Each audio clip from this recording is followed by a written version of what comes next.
त्या दोघांनी जर त्याला स्वीकारलंच नाही तर? मी आहे हर्षदा. जेव्हा हर्षवर्धन भोसलेला कळलं की ती जिवंत आहे तेव्हा त्याने तिचा पत्ता शोधून काढला आणि तिकडे जाऊन तिचा निर्घृण खून केला. Sorry, it's okay. Naik, Harshvardhan Bhosale आणि नयना यांच्या व्यतिरिक्त आणखीन एका माणसाच्या हाताचे ठसे आहेत जे फक्त नयनाच्या घराच्या खिडकीवर सापडलेले आहेत. नेहा, नेहा, प्रमिला काकू, वहिनी, अहो आता चंद्रपूरहून फोन आला होता. ह्यांच्यावर हल्ला झालाय आणि हे हॉस्पिटलमध्ये आहेत. काय? राजाराम काकांवर हल्ला? म्हणजे मला काही समजतच नाहीये. पण ते चंद्रपूरला कधी गेलेत? काहीच माहित नाही ग मला. सकाळी नेहमीसारखे निघाले. मला वाटलं कोर्टातच जात आहेत आणि चंद्रपूर. मला काही समजत नाहीये. नाही, तुम्ही काळजी करू नका. आपण आत्ताच्या आत्ता चंद्रपूरला जाऊया. आई, मी चंद्रपूरला जाऊन येते. नेहा, तू? आई, तू इथेच थांब शार्दूल बरोबर. त्याला नाही नेता येणार मला. हो, पण तू काळजी घे बाळा. हो, मी काळजी घेईन नीट. शार्दूल, तू इथे थांबशील ना आई बरोबर? तू कुठे जाते आहेस? मी बाहेर जाऊन येते. तू इथेच थांब आई बरोबर. मी लवकर परत येईन. हां, मी आलीच. चला काकू. हो, बघताय काय अशा? चला. काही नाही, चल.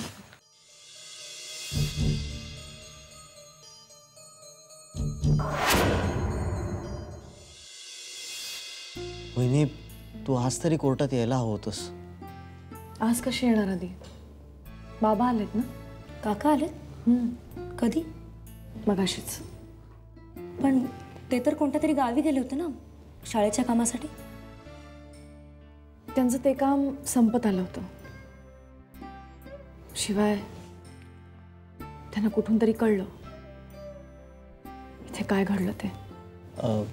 वहिनी, आत आहेत का ते? आराम करतायत.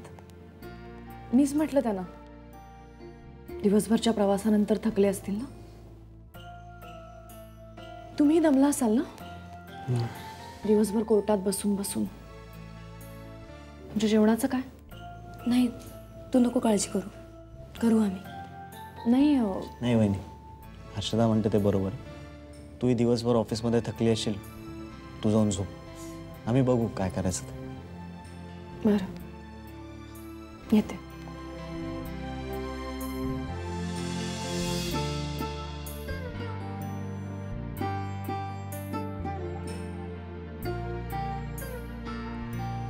हर्षदा, काय वाटतं तुला? कशाबद्दल? वहिनीकडे खरंच वेळ नाहीये की तिची इच्छा नाहीये? आधी स्वतःच्या नवऱ्याला कोर्टात आरोपीच्या पिंजऱ्यात बघणं कोणत्या बायकोला आवडेल? बरं आहे ती नाही येते ते. नाहीतर दादांबरोबर सगळेजण हिलाही त्या प्रकरणात गोवतील. पत्रकार, मीडियावाले हिच्याही मागे लागतील. तुम्हाला काय वाटतंय? तुमचं काय मत आहे? त्यापेक्षा येणं टाळते ते बरं आहे ना. तू म्हणतेस ते खरं आहे, पण मला असं वाटतं की एकदा तरी वहिनीने दादासाठी कोर्टात यायला हवं. मला काय वाटतं सांगू आधी? काय? इथून पुढे वहिनीने तुझ्या दादांसाठी काहीच करायला नको.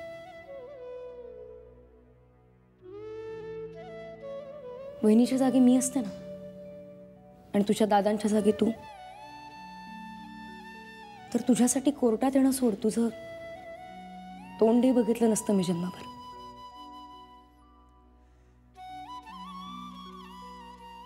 जेवणाचं बघू?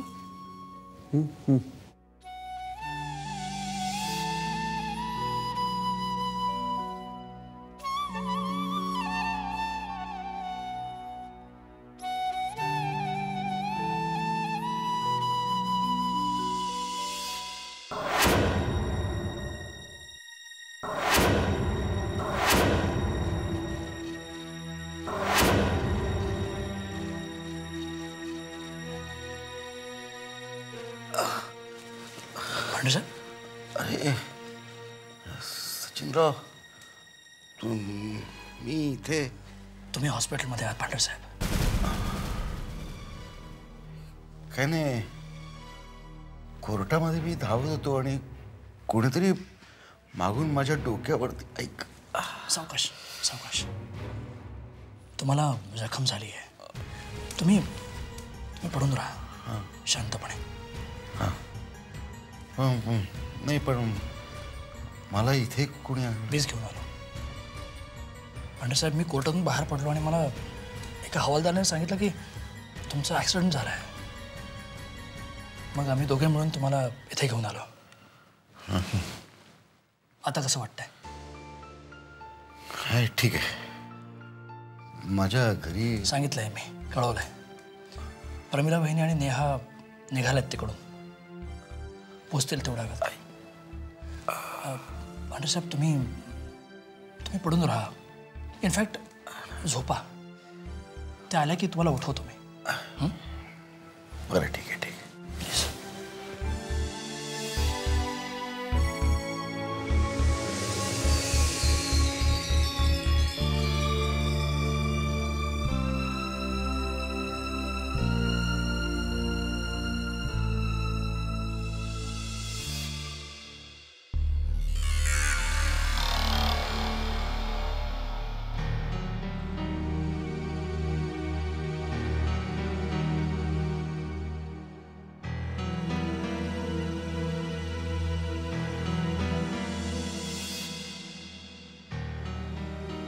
बाबा अजून किती वेळ वाट बघणार आहात तुम्ही?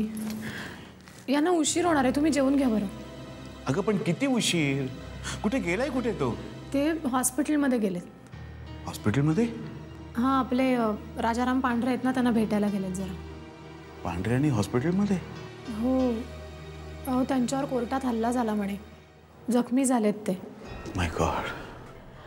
नाही बाबा, एवढं काही काळजीचं कारण नाही आहे. थोडासा डोक्याला मार लागला एवढंच. तुला कसं कळलं हे? यांचा फोन आला होता आत्ता थोड्या वेळापूर्वी. बर. आणि त्यांनी सांगितलंय त्यांना उशीर होणार आहे, जेवायला थांबू नका, जेवून घ्या. ठीक आहे. आणि शार्दूल? तो झोपला आत्ता दूध पिऊन. थोड्याच दिवसात फार लढा लागलाय त्याला तुझा. आता दिवस रात्र माझ्याबरोबर असतो, एवढं तर होणारच. तसं नाही ग, तू सुद्धा त्याचं आईच्या मायेनं करतेस. एका अर्थी तेही योग्यच आहे म्हणा.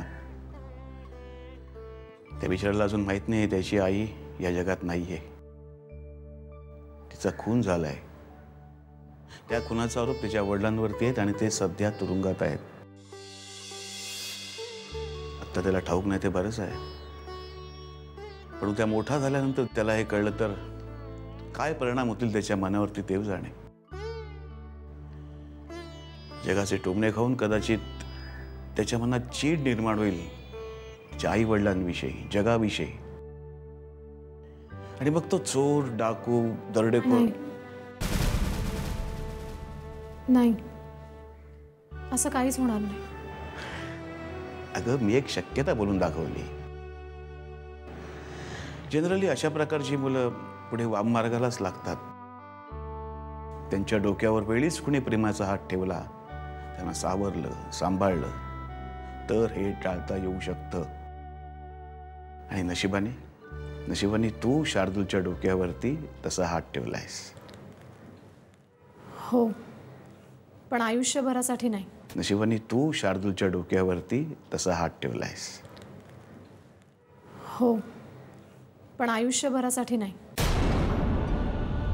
बाबा, शार्दूल जोपर्यंत आपल्या घरात आहे तोपर्यंत मी त्याला काहीच कमी पडू देणार नाही. पण नंतर त्याचं आयुष्य त्यानेच जगायचंय. पण संयोगिता, मी पानं वाढते, तुम्ही या.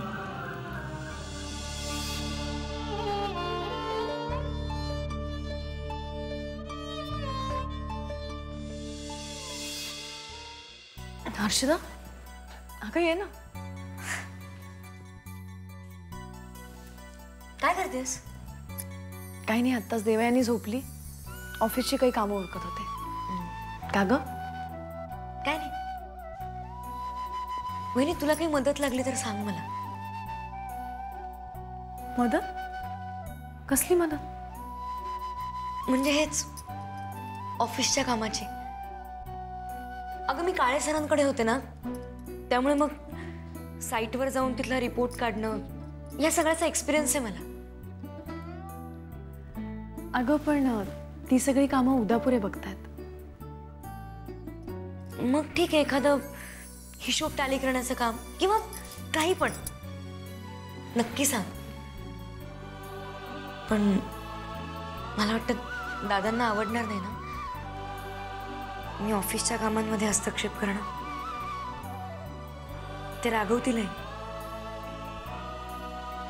ठीक आहे, तुला मदत होणार असेल ना तर मी अगदी. हर्षदा, खरं सांगू का, आता ऑफिसची महत्वाची अशी काहीच कामं नाही उरलेली. ती मी केली आहेत. पण एक सांगते हा, जर मला काही मदत लागली तर मी अगदी हक्काने मागेन. बरं, तू जेवायला येणार आहेस ना? तू पानं घे, मी हे उरकून आलेच. ठीक आहे.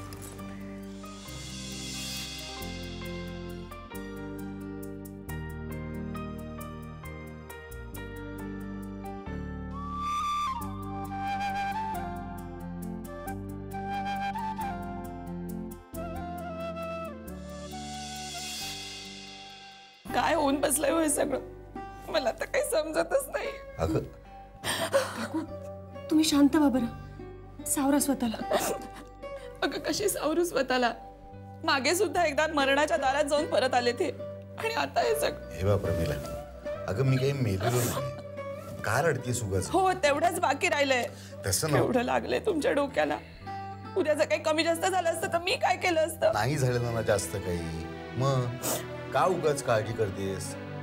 डॉक्टरांनी सांगितलं ना, काळजी करण्यासारखं काहीही नाहीये. सांगितलं ना. हो. मग नेहा, काही समजाव तिला जरा. काकू, तुम्ही शांत व्हा बरं. डॉक्टरांनी सांगितलंय ना ते लवकर बरे होतील म्हणून, आणि आजच डिस्चार्ज मिळतोय त्यांना. तुम्ही म्हणत असाल तर आपण पुन्हा एकदा डॉक्टरांशी बोलूया. चालेल. काका, तुम्ही आराम करा, आम्ही डॉक्टरांना भेटून आलोच. सचिनराव, तुम्ही आहात ना इथे? हो, मी आहे. आलोच आम्ही. चला.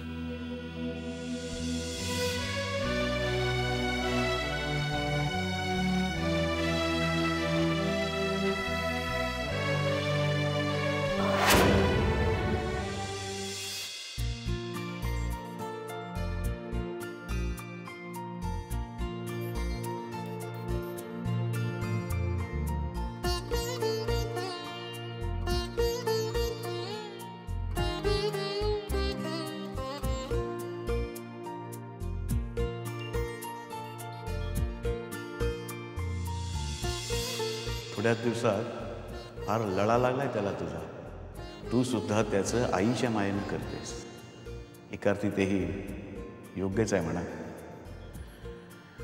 त्या बिचाराला अजून माहीत नाही त्याची आई या जगात नाही आहे. तिचा खून झाला आहे. त्या खुनाचा आरोप त्याच्या वडिलांवरती आहेत आणि ते सध्या तुरुंगात आहेत. आत्ता त्याला ठाऊक नाही ते बरंच आहे. पण उद्या मोठा झाल्यानंतर त्याला हे कळलं तर काय परिणाम होतील त्याच्या मनावरती देव जाणे.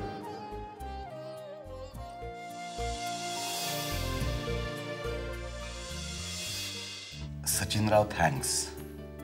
थँक्स कशाबद्दल? अहो, असं काय करताय तुम्ही? मला इकडे घेऊन आला त्याबद्दल. कमाल करताय सर तुम्ही पण. अहो, ते माझं आता लगेच म्हणू नका की ते माझं कर्तव्य होतं वगैरे.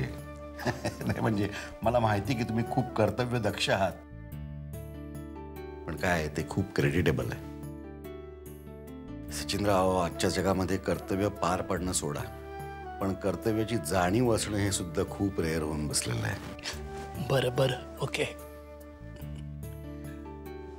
पण सर मला सांगा, हे सगळं नेमकं झालं कसं? तुम्ही जे काही पोलिसांना सांगितलं त्यावरून मला एवढंच कळलं की तुम्ही त्या नाईकच्या मागे धावत होता त्याला पकडण्यासाठी, आणि धावताना अचानक कोणीतरी तुमच्या डोक्यावर आघात केला आणि त्या व्यक्तीला तुम्ही नीट पाहू शकला नाहीत, होय ना? हो, पण हे पूर्ण सत्य नाही.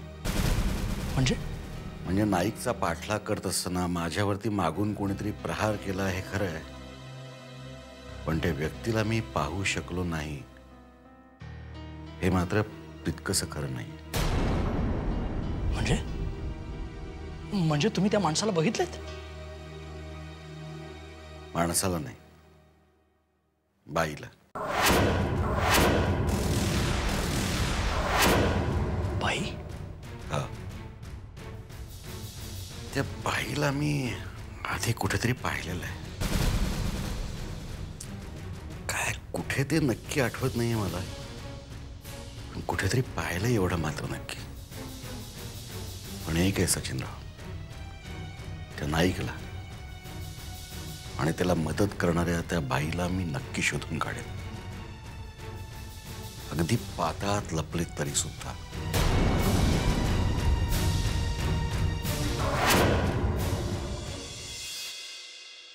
शार्दूल, नेहा, शार्दूल.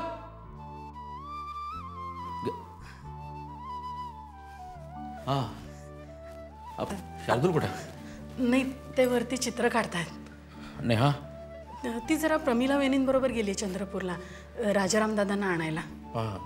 कसा आहे तो आता? नाही, बरी आहे आता, तब्येत बरी आहे, फक्त डोक्याला थोडा मार लागला होता, पण आता ठीक आहे. ते तिघे निघालेत तिकडून, ते येतील थोड्या वेळात तिथे. फोन आला मला एकदम म्हणून तातडीनं निघालो. हो भाऊजी, तुम्ही प्रवासाहून आलाय, तुम्ही जर हातपाय तोंड धुवून घ्या, मी चहा टाकते. नाही, चहा नको, तुम्ही त्रास घेऊ नका. नाही, त्रास कसला त्याच्यामध्ये, तुम्ही बसा, मी आलेच. हां, बरं.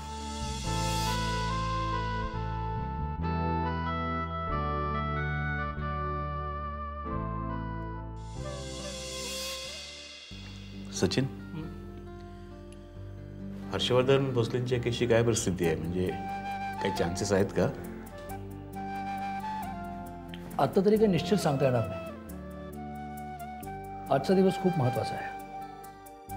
मी मांडलेले मुद्दे जर कोर्टाने मान्य केले तर केसला वेगळंच वळण लागेल. बघूया. तुला काय वाटतंय की हर्षवर्धन भोसले खरंच निर्दोष आहेत? बाबा, मला तसं वाटलं नसतं तर मी केस घेतलीच नसती. I am damn confident about it. हर्षवर्धनला या केसमध्ये गोवलं गेलं आहे